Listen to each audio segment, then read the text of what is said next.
కర్నూలు జిల్లా కోసిగిలో TDP parliament ఉపాధ్యక్షుడు ముత్తిరెడ్డి రామిరెడ్డి ఆధ్వర్యంలో కార్యకర్తల సమావేశం నిర్వహించారు. ఈ సందర్భంగా మంత్రాలయం టీడీపీ ఎమ్మెల్యే అభ్యర్థి ఎన్ రాఘవేంద్రారెడ్డి మాట్లాడుతూ ఓటమి విజయానికి నాంది అని, ఓటు వేసిన వారికి వెయ్యని వారికి కులాలకు అతీతంగా ప్రతి ఒక్కరికి అండగా ఉంటానని అన్నారు.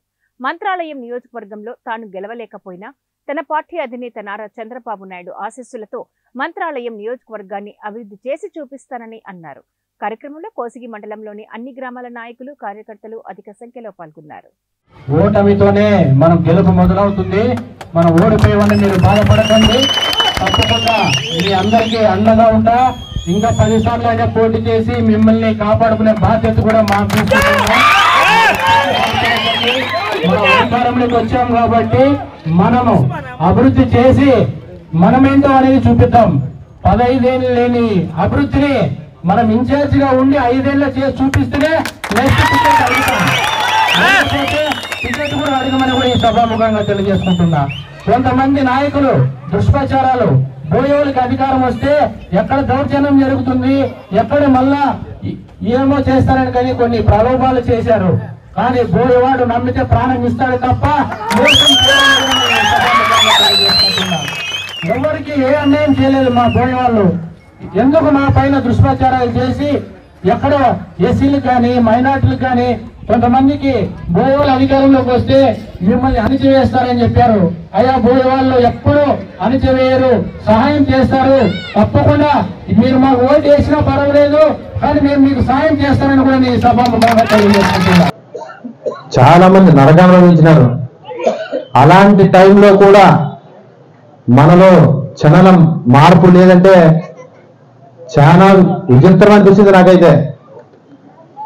మనం ఏ గ్రామానికి పోయినా సమస్యలతోనే ముందుకు వచ్చారు. ప్రతి ఒక్కరికి మనం హామీ ఇచ్చాం.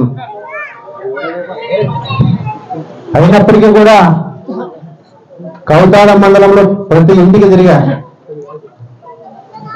మొట్టమొదటి ఆ గ్రామం కాబట్టి టైం ఉంది. నేను ఇంటికి తిరిగిన ఇంటింటికి తిరిగినప్పుడు ప్రతి వీధిలో సమస్య ఉండేది. అలాంటి గ్రామాలు కూడా ఈరోజు ప్రజలు మారలేదంటే అది ఏంటనేది కూడా ఇప్పటి వరకు మాకు అర్థం కాకుండా. ఖచ్చితంగా మనం కూడా మా నాయకుల నుండి ఏమైనా తప్పులు జరిగితే లేదా ఆ గ్రామంలో ఎందువల్ల మనకు మెజారిటీ రాలేకపోయింది అనేది కూడా ప్రతి ఒక్కరూ కూర్చొని సమీక్ష చేసుకొని మనకు ఇన్ఫర్మేషన్ ఇవ్వాల్సిన బాధ్యత కూడా మీపై ఉంది. ఎందువల్ల మన గ్రామంలో మెజారిటీ రాలేదు, మా తప్ప, మా మండల నాయకులు తప్ప, మీ గ్రామంలో ఉండే గ్రూప్ తగ్గగల అనేది మనం ఖచ్చితంగా తెలుసుకోవాలి. ఎందుకంటే రాబోయేది మనం మళ్ళా 1.5 సంవత్సరంలో సర్పంచ్లు, ఎంపీటీసీ ఎలక్షన్లు వస్తున్నాయి. ఆ రోజుకంతా గ్రూప్ తగాదాలు లేకుండా చేసుకుంటేనే మళ్ళా మనం సర్పంచ్లు కానీ ఎంపీటీసీలు కానీ మనం తెలుగుదేశం పార్టీ విజయం సాధించుకోవాల్సిన బాధ్యత మాట్లాడింది. కాబట్టి ప్రతి ఒక్కరు కూడా మొహమాటం లేకుండా అది నాకే ఇన్ఫర్మేషన్ ఇవ్వాల్సిందిగా కోరుతున్నా. ప్రతి ఒక్కరూ సమీక్షించుకోవాలా. మా కుటుంబానికి ఒక కుటుంబానికి 80,000 కుటుంబాలు చూడైనాయంటే మా రాజేంద్ర స్వామి ఆశీస్సులు, మా నాన్న ఆశీస్సులు ఉండబట్టే ఈరోజు ఇన్ని కుటుంబాలు, చంద్రబాబు నాయుడు గారి ఆశీస్సుల వల్లే ఇన్ని కుటుంబాలతో మనం పరిచయం ఏర్పరచుకున్నాం. ఈ పరిచయాన్ని ఎక్కడ తగ్గించకుండా ఖచ్చితంగా మీతో కొనసాగుతా.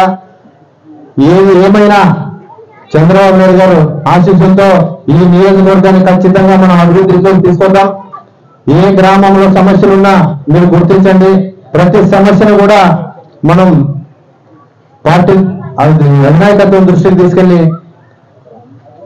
ఖచ్చితంగా దాన్ని పరిష్కరించడానికి ప్రయత్నం చేద్దాం.